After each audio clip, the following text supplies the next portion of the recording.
एक पार्षद चुना हुआ नेता कोर्ट चला जाएगा कि मकान तोड़ दो, वो भी उन लोगों का जो लोग रह रहे हैं, जिन लोगों ने खून पसीने से अपनी गाड़ी कमाई से मकान खरीदा, उसको आपने आके तोड़ दिया। जो नेता है वही अभिनेता भी है और वही बिल्डर भी है, वही लैंड माफिया भी है। तो ये सारी चीज़ कवायद रही है ओखला की आवाम आज के वक्त में मजबूर है ये सोचने को कि हम मकान ख़रीदें या ना ख़रीदें, यहाँ से शिफ्ट तो ना हो जाए। कि हमाम में सब नंगे हैं, तो यहाँ अपोजिशन वाला भी नहीं बोलेगा, जो पोजीशन में है एक चुना हुआ नेता वो भी नहीं बोलेगा किसी के ख़िलाफ़। जो नेक बात बोलेंगे, जो दूसरों पे कीचड़ उछालेंगे, आप देखेंगे वो खुद कब्ज़ा किए हुए होंगे।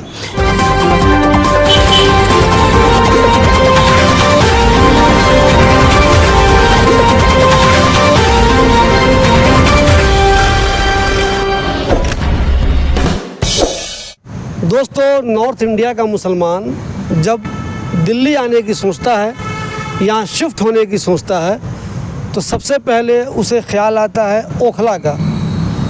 जामिया इस्लामिया की वजह से यहाँ ज़्यादातर लोग जो नॉर्थ इंडिया से मुसलमान शिफ्ट होना चाहते हैं दिल्ली में, उनकी ख्वाहिश होती है कि मैं ओखला में या तो अबुल फजल में रहूँ, जाकिर नगर में रहूँ, बटला हाउस में रहूँ, नूर नगर में रहूँ, शाहीन बाग में रहूँ। लेकिन इन दिनों आए दिन जब वो ये ख़बरें सुनता है कि यहाँ तो बिल्डिंगें रोज़ाना डिमोलिश हो रही हैं, कहीं ना कहीं यहाँ बिल्डिंग या तो पंक्चर की जा रही है या डिमोलिश की जा रही है या उस पर स्टे हो जा रहा है, ये सोचकर बहुत से लोग घबराते हैं। और जो लोग यहाँ ऑलरेडी पहले से रह रहे हैं वो भी डिमोलिशन की इस बार बार की कार्रवाई से घबरा रहे हैं। और वो रोज़ाना सोचते हैं कि क्या ओखला से शिफ्ट हो जाया जाए, कहीं चले जाया जाए।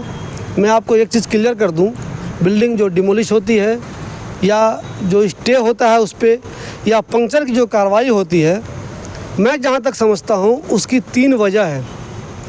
एक वजह तो ये है कि जब उसकी कोई शिकायत करता है ब्लैकमेलर। आपको बता दें, कभी भी MCD या DDA या हुकूमत की कोई भी एजेंसी खुद ही आकर बिल्डिंग पे कार्रवाई नहीं करती, चाहे बिल्डिंग कितनी ही गलत तरीके से क्यों न बनी हुई हो। जब यहाँ के लोग उसकी शिकायत करते हैं तो उस पर एक्शन होता है। तो पहली शिकायत तो वो लोग करते हैं जो यहाँ ब्लैकमेलर हैं। जैसे ही एक बिल्डर ने बिल्डिंग बनानी शुरू की, ब्लैकमेलर को लग गया यहाँ से मुझे कमाई हो सकती है, उसने पैसे की उगाही करने के लिए बिल्डर से पैसे मांगे। बिल्डर ने अगर दे दिए तो ठीक, और नहीं दिए तो उसने शिकायत कर दी और ऑर्डर आ गया बिल्डिंग के डिमोलिशन का, या स्टे हो गया या पंक्चर हो गया। दूसरा तब होता है जब बिल्डिंग बन रही है और जो उसके पड़ोस में लोग रहते हैं उनको उस बिल्डिंग पे कुछ एतराज़ है, वो पैसे की वसूली नहीं करते, वो ब्लैकमेलर लोग नहीं हैं, लेकिन उनको एतराज़ है। उनका कहना यह है कि जो बिल्डिंग बन रही है वो गलत तरीके से बन रही है, ऐसे नहीं बननी चाहिए। अगर वो बनाने वाले नहीं मानते हैं तो उसकी शिकायत हो जाती है, ऐसी बिल्डिंग डिमोलिश हो जाती है या उसका भी स्टे हो जाता है। तीसरी सूरत वो होती है जब आपस में कुछ लोगों में झगड़ा चल रहा होता है। मान लीजिए एक ज़मीन डिस्प्यूटेड है, 2 भाइयों का झगड़ा है या 2 बिल्डरों का झगड़ा है या कोई और मसला है, वहाँ पे बिल्डिंग नहीं बननी चाहिए, लेकिन कोई बिल्डर या कोई आम आदमी ज़बरदस्ती उसे बिल्डिंग बनाना शुरू कर देता है। एक दूसरी पार्टी शिकायत कर देती है, उसका ऑर्डर आ जाता है, बिल्डिंग डिमोलिश हो जाती है या पंक्चर हो जाती है। इस तरह जो मुझे लगता है 3 ऐसी वजह है जिसकी वजह से बिल्डिंग का डिमोलिशन होता है। इसमें बाकी 2 वजह जो है उस पर कुछ हद तक बात की जा सकती है, लेकिन पैसा मांगकर इलीगल तरीके से किसी को ब्लैकमेल करके बिल्डिंग को डिमोलिश करवाना या उस पर स्टे लाना या फिर उसे पंक्चर करवाना जायज़ नहीं कहा जाएगा। हमारे साथ हिदायतुल्लाह जंटिल साहब हैं, ये कांग्रेस के नेता हैं, सोशल वर्कर भी हैं। जंटिल साहब, ये जो सिलसिला चल रहा है इस इलाके में डिमोलिशन का, इसके बारे में आप क्या सोचते हैं? अस्सलाम वालेकुम, आपके व्यूअर्स को मेरा सलाम। देखिए, जो सिलसिला पूरे ओखला में है तो तकरीबन पूरे दिल्ली में, लेकिन जब मैं स्कूल में जामिया आया तब से ये सिलसिला है, कोई आज पैदा नहीं हो गया है। ये सिलसिला ज़माने से है, उसके रंग रूप अलग थे। जितने नेता हैं वो सब कहीं ना कहीं बिल्डर माफिया हुआ करते थे। बिहार यूपी के लोग जो सऊदी दुबई में अपने खून पसीना एक करके नौकरी करके ज़मीन ख़रीदते थे, पता चला कि उनकी ज़मीन कब्ज़ा हो गई और वो डर के मारे अपने ज़मीन पे अपने रिश्तेदारों को भी नहीं भेजते थे कि कहीं कब्ज़ा वाला लोग उसकी पिटाई ना कर दे। तो खैर ज़माना बदलता रहता है, एडवांस होता रहता है। तो ये सिलसिला जो है ये ओखला का बहुत पुराना है। जिनको देखेंगे, जो नेक बात बोलेंगे, जो दूसरों पे कीचड़ उछालेंगे, आप देखेंगे वो ख़ुद कब्ज़ा किए हुए होंगे। इसीलिए यह है कि हमाम में सब नंगे हैं। तो यहाँ अपोजिशन वाला भी नहीं बोलेगा, जो पोजीशन में है एक चुना हुआ नेता वो भी नहीं बोलेगा किसी के ख़िलाफ़। तो जो 3 वजह आपने बताई कि पहला ये कि जो स्टे माफिया लोग हैं, जो अलग अलग तरीके से NGO से या ख़ुद कंप्लेनेंट बनते हैं, लिटिगेशन में जाते हैं, एमसीडी पहले बार्गेन करते हैं, ब्लैकमेल करते हैं बिल्डरों से। तो मेरा ये कहना है कि आदमी को लार्जर वे में देखना चाहिए, ज़्यादा लोगों का फ़ायदा हो उस चीज़ पे फोकस करना चाहिए, और अक्सरियत किस चीज़ से परेशान है उस बात को देखना चाहिए। छोटे छोटे मसाइल को अगर इस मौके पे जो हालात जब ऐसा है कि जो ओखला की आवाम आज के वक्त में मजबूर है ये सोचने को कि हम मकान ख़रीदें या ना ख़रीदें, यहाँ से शिफ्ट तो ना हो जाए, रहते हुए मकानात जब तोड़े जा रहे हैं, तो ये जब सोच रही है तो जाहिर सी बात है बाकी जो मसले आपने बताए, जैसे कोई अपना पड़ोसी किसी वजह से डिस्प्यूट की वजह, पड़ोसी किसी लीगल कंस्ट्रक्शन की वजह से या इंक्रोचमेंट की वजह से कंप्लेन कर रहा है। दूसरी वजह आपने बताई कि डिस्प्यूटेड लैंड है। तो मैं एक बात कहूँगा, डिस्प्यूटेड लैंड है तो इसमें बिल्डर को ख़ुद ख्याल रखना चाहिए कि कहाँ हाथ डालें कहाँ नहीं डालें। और जहाँ तक स्टे माफिया वाला है तो जामिया कोऑर्डिनेशन कमेटी है, इरफानुल्लाह खान साहब हैं, RWAs सारी हैं। इस सिलसिले में मेरा एक सवाल आपसे जमती साहब ये है, एक बहुत अच्छी कोशिश हो रही है पिछले कुछ दिनों से मैं देख रहा हूँ, बहुत सारे लोग अपने अपने तौर पे एक कोशिश कर रहे हैं कि जो लोग स्टे माफिया हैं, पैसे के लिए करते हैं ये काम, उनके ख़िलाफ़ सख्त एक्शन लिया जाए।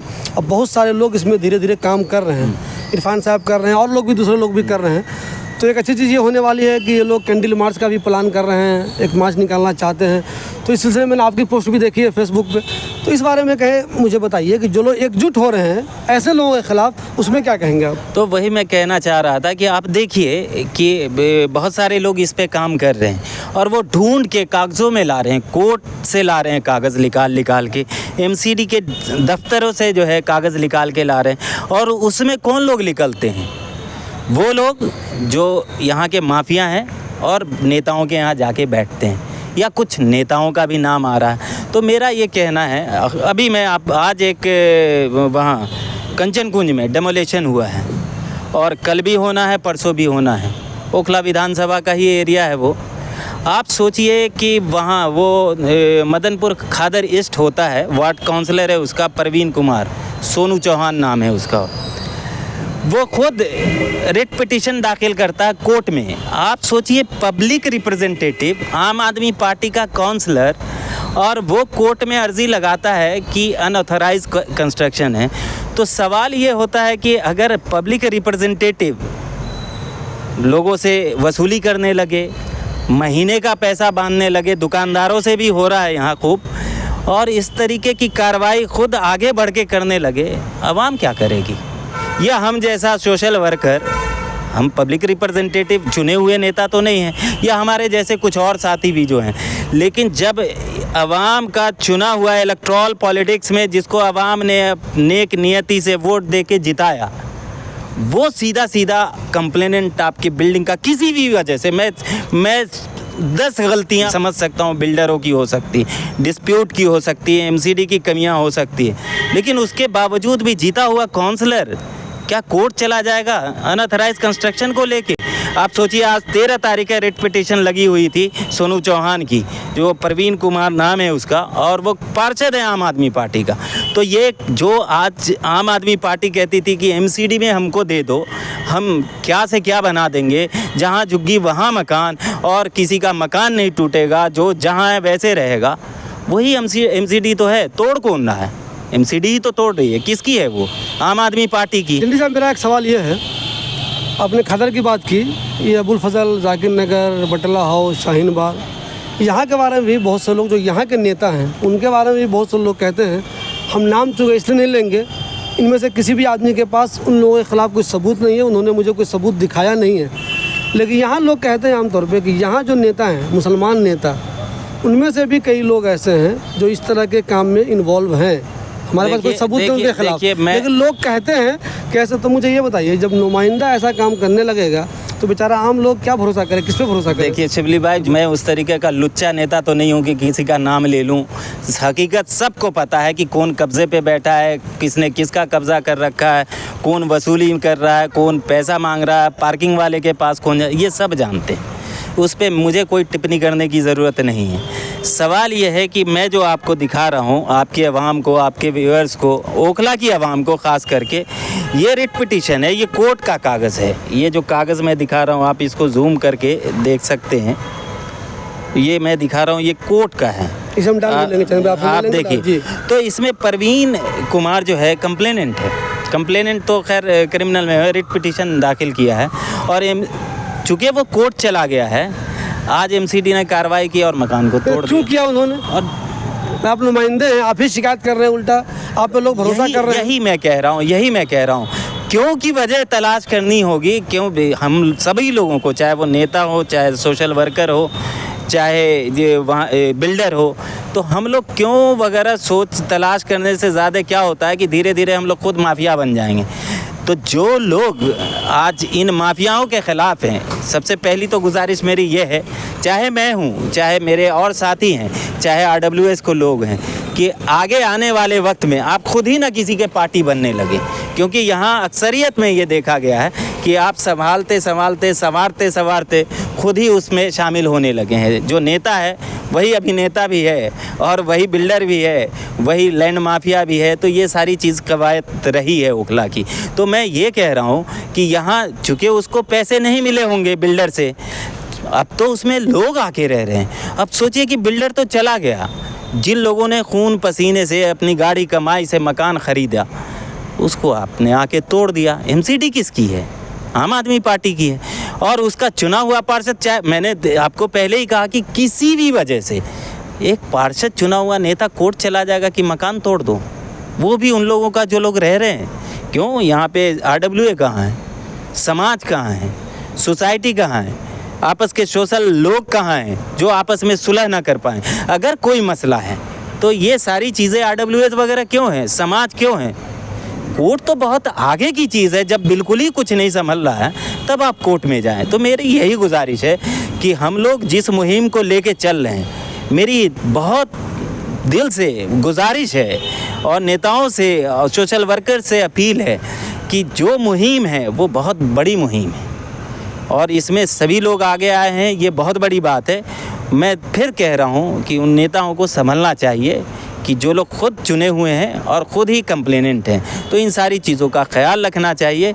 और जो पार्षद है परवीन कुमार, उसके लिए मैं ख़ास करके कहता हूँ आम आदमी पार्टी के विधायक से, रिप्रेजेंटेटिव से, आले इकबाल साहब हैं जो एमसीडी वगैरह को देखते हैं, उनसे ख़ास अपील है कि इन पे जांच हो और अगर ये कोर्ट के कागजात जो मैं दिखा रहा हूँ आपको, उसको देखें, जांच करें और इसको तुरंत सस्पेंड करें और अपने पार्टी से भी निकालें। यानी साहब, मेरा एक सवाल ये है, जो लोग पैसे के लिए किसी को परेशान करते हैं, किसी बिल्डिंग पे स्टे लाते हैं या उससे पंक्चर करवाते हैं या डिमोलिश करवाते हैं, उसके ख़िलाफ़ आप लोग एकजुट हुए हैं, ये बहुत अच्छी बात है और होना चाहिए। लेकिन क्या आप लोग इस पर काम नहीं करेंगे कि बिल्डर से आप बात करें कि बिल्डर भी चाहिए उनको कि जो कानून बना हुआ है इलाके में, जितनी ऊंची बिल्डिंग होनी चाहिए, जिस तरीके से बिल्डिंग को बनाया जाना चाहिए, वो भी बिल्डिंग को उसी तरह से बनाएं?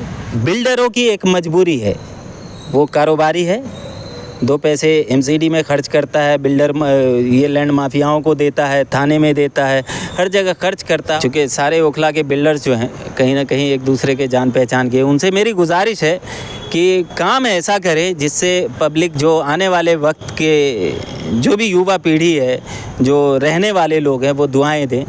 जहां आप काम कर रहे हैं वो लोग भला बुरा ना कहें और लोग काम ऐसा कीजिए कि लोगों को परेशानी ना हो। और जो गवर्नमेंट के पैरामीटर्स हैं उसको कितना आप कंसीडर कर सकते हैं, मुझे पता है कि बहुत सारे चैलेंजेस हैं, लेकिन जितना आप कर सकते हैं कंसीडरेशन वो ज़रूर करना चाहिए। और तब भी नहीं करते, बिल्कुल नाजायज़ करते हैं, तो पार्षद का, MLA का, इन सब का काम है लॉ एंड ऑर्डर को इम्प्लीमेंट करना, वो कराएं। नहीं साहब, मेरा आखिरी सवाल आपसे, जिस तरह लोग जागरूक हुए हैं स्टे माफिया के ख़िलाफ़, तो क्या आपको लगता है कि आने वाले दिनों में इसका बेहतर नतीजा कुछ दिख रहा है आपको? इंशाल्लाह कोशिश से जिस तरीके से ओखला की आवाम, सिविल सोसाइटी, आरडब्ल्यूए सब देखिए समाज में आरडब्ल्यूए का बहुत अहम रोल है। अगर वो जागरूक हो गई ना, कोई लैंड माफिया और ये स्टे माफिया कोई नहीं रहेगा। आरडब्ल्यूए में बड़ी ताकत है और हमारी कांग्रेस की सरकार शीला दीक्षित ने आरडब्ल्यूए को बड़ी ताकत दी भी थी, लेकिन आम आदमी पार्टी ने आके सारी ताकतें छीन ली। लेकिन मैं वही कह रहा हूँ, आज के वक्त में जो आगे आई है वो आवाम आगे आई है, वो आरडब्ल्यूए आगे हैं, वहाँ के लोग जागरूक हुए हैं। तो जाहिर सी बात है, जब जनता जाग जाती है तो कुछ अच्छा ही होता है और मैं उम्मीद करता हूँ कि अच्छा ही होगा इंशाअल्लाह।